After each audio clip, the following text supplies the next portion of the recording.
जणे असाधारण सन्थ कवि जहाँको जन्म कर्णाटकर एक गाँ मुदानूर रे होइथिला।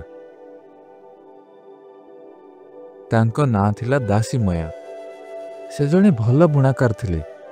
एते भल बुणाकार थिले कि गोटे बहुत बड़ पगड़ी कपड़ा बुणिबा आरंभ कले, जहार डिजाइन अति सूक्ष्म और आलंकारिक थिला।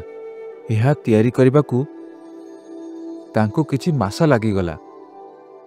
से कपड़ा नहीं हाटकू गले। कपड़ा एते लंबा आउ एते सुंदर थिला जे केही भी एहार दाम पचारले नहीं। भाबिले महंगा थिबो एभली तांको कपड़ा बिक्री करि पारले नहीं। तापरे से सुंदर पगड़ी कपड़ा को नहीं फेरुथिले। बाटरे जने वृद्धं को देखिले। से कंपी उठुथिले। दासीमया को देखि कहिले, मोते से कपड़ाटी दे पारिबो? दासीमया किछि भाबिले नहीं। से सुंदर कपड़ाटी वृद्धं को दे देले।